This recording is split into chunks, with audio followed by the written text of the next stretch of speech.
is the Rosetta Stone.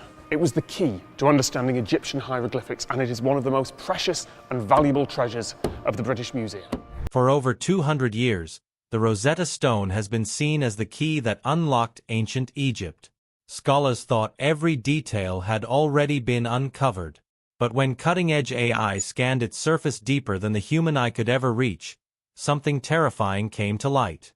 What was revealed is not a correction of history, but a revelation carrying a darker weight. The stone's surface suddenly told a story that left experts questioning everything they believed. Join us as we delve into the mystery of this ancient stela. What is the Rosetta Stone? The Rosetta Stone has always stood as one of the most important discoveries in history, yet its appearance and story reveal details that many do not expect. When it was first catalogued after being discovered in the Egyptian town of Rosetta and later handed over to British troops in 1801, it was described simply as a black stone with 3 inscriptions. This description would lead to a long misunderstanding about its true nature. Once the stone reached London, people wanted the ancient writing on it to be more visible. To make the inscription stand out, white chalk was rubbed into the carved letters. To further protect the surface from the constant touch of curious visitors, it was coated with a layer of carnauba wax. That layer deepened the color, making the stone look almost completely black. Because of this, it was wrongly believed for many years to be made of black basalt. Centuries later, when the stone was cleaned in 1999, all of those early additions were removed. This cleaning revealed its original appearance for the first time since it had been discovered. The dark gray shade of the rock could be seen again, along with the natural sparkle of its crystalline surface. A faint but striking pink vein, running across the top left corner, also became visible. With this fresh look, geologists were able to study it closely. By comparing the stone to rock samples from Egypt, they discovered it closely matched granodiorite taken from a small quarry at Gebel Tingar, on the west bank of the Nile near Elephantine in the Aswan region. The pink vein, in particular, was a known feature of the granodiorite from that area, leaving little doubt about its true origin. The stone itself is a large, heavy block. It stands at a height of about 3 feet and 8 inches. It measures 2 feet 5 inches wide, and has a thickness of just over 11 inches. Its weight is immense, about 760 kilograms, which equals roughly 1,680 pounds. For such a plain-looking object, its physical presence is impressive, and one can imagine the effort it took to move it from Egypt to Britain in the early 19th century. What makes the Rosetta Stone so remarkable are the 3 different scripts carved into its surface. The top portion contains ancient Egyptian hieroglyphs. These were written in a form called Middle Egyptian, which was already an old-fashioned style at the time. In fact, it was not the everyday language people spoke but rather an archaic version chosen for religious and formal texts. Below this, the second section is written in the Demotic script, which was the common written form of Egyptian used during the Ptolemaic period. This script reflects much more closely the spoken language of the time. Finally, the third section at the bottom is written in ancient Greek, which was the administrative language of Egypt under the Ptolemaic rulers. The polished front surface of the stone carries these inscriptions, lightly incised and well arranged, while the back is left rough, since it would not have been seen once the steel was put in place. The stone that we see today is only a fragment of what once was a larger stele. Later searches in Rosetta failed to uncover any missing pieces. Because of the breakage, none of the 3 texts carved on it are fully preserved. The hieroglyphic section at the top has suffered the most. Only the last 14 lines remain visible, and all of these are damaged on the right side. 12 of them also show damage on the left, leaving the text badly incomplete. The middle section with the Demotic script has survived better, with 32 lines still visible. The first 14 of those are slightly damaged on the right, but otherwise much clearer than the hieroglyphs above. The Greek section at the bottom is the most extensive, containing 54 lines. The first 27 of these remain in full, but the lower part of the stone is broken off diagonally on the right, leaving the rest increasingly fragmentary. By comparing it with other similar steles from the same period, scholars have been able to imagine what the original Rosetta Stone once looked like. One important comparison is with the decree of Canopus, erected in 238 BC under Ptolemy III.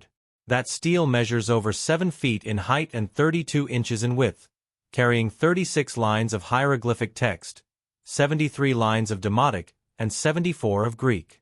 Because the lengths of the texts are so similar, it is estimated that the Rosetta Stone originally carried an additional 14 or 15 lines of hieroglyphs above the surviving portion. This would have added about 30 centimeters, or 1 foot, to the height of the stone. Besides the missing text, the upper part of the original stele likely contained artwork as well. Other steles of this type usually included a carved scene showing the king being presented to the gods, a symbolic image of royal authority and divine favor. Above that scene, a winged disc often appeared, a traditional protective emblem in Egyptian art. The Rosetta Stone, as it survives, lacks these elements, but their presence can be confidently imagined based on surviving examples like the Canopus stele. Taken together, the details of the Rosetta Stone reveal both its importance and its fragility. It is not simply a block of stone but a carefully designed record meant to convey authority and ensure understanding across different languages. Let's take a look at what the inscription on the stone says. The decree: the great stone slab was raised in honor of King Ptolemy V after his coronation. Upon its surface, a decree was carved, setting in place the worship of the young king as a divine figure. This command was not made directly by the king himself, but by a large gathering of priests who met in the ancient city of Memphis. They recorded the date in both the Macedonian and Egyptian calendars, placing the event on the 27th of March in the year 119-6 BC. The inscription described it as the 9th year of Ptolemy's reign and even listed the names of priests who held office at that time. Among them was Etos, son of Etos, who carried out sacred duties connected to Alexander the Great and the royal line of Ptolemies. The record also honored priests dedicated to Berenice Euergetus, Arsino Philadelphos, and Arsino Philopator, women of the dynasty who were venerated like goddesses.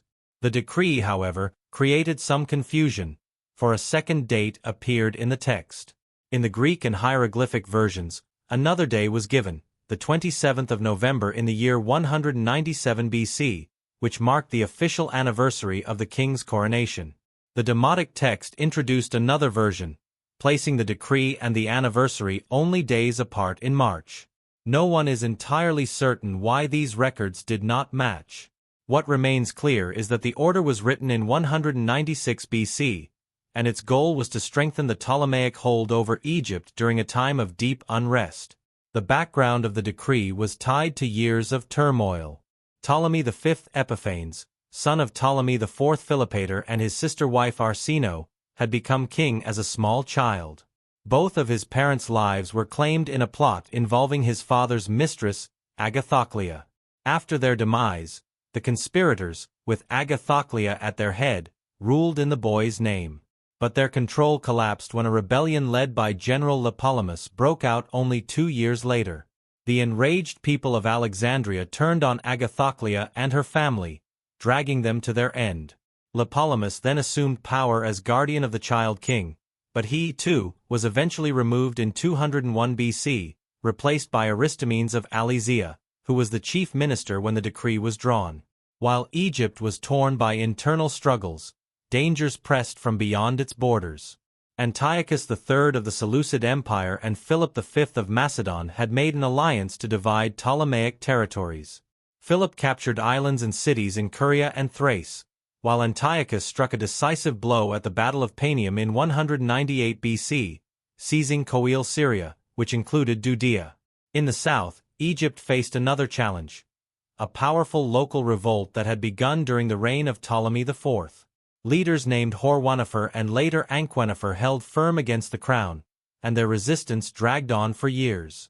Against this backdrop, the boy king was officially crowned at Memphis when he was only 12 years old, 7 years after his reign had technically begun. The decree was issued shortly after, aiming to project strength and stability. Unlike the grand declarations of earlier pharaohs, this decree was not the king's personal voice but that of the priesthood. Such stelae were unique to the Ptolemaic age. They resembled practices of Greek cities, where communities themselves honored rulers rather than waiting for rulers to proclaim their greatness. In the text, Ptolemy was praised for acts of generosity. He had offered silver and grain to the temples. Also, he was credited with managing the overflowing Nile, which had risen particularly high in the 8th year of his reign. By ordering the excess waters dammed, he helped farmers protect their crops. In return, the priests promised loyalty, agreeing to honor him alongside the gods and to celebrate his birthday and coronation each year. The decree further ordered that the text be displayed in every temple of Egypt, written in 3 scripts: hieroglyphs for the gods, Demotic for everyday record-keeping, and Greek for the government. The priests of Memphis were especially powerful, for they were the highest religious leaders in the land and carried influence across Egypt. By issuing the decree at Memphis rather than Alexandria, the political heart of the Ptolemies, the young king sought to win their support in a visible way. Even though the rulers of Egypt spoke Greek since the days of Alexander the Great, the decree's Egyptian texts reminded the people that their language and traditions were being recognized through the priesthood. The stone slab, therefore, was more than a carved monument. It was a political tool, a religious promise, and a declaration of survival during one of Egypt's most unstable periods. It bound the crown and the priesthood together in mutual benefit and displayed in 3 languages the attempt of a young king to secure control over a fractured land. However, translating the decree into modern languages has always been a challenge.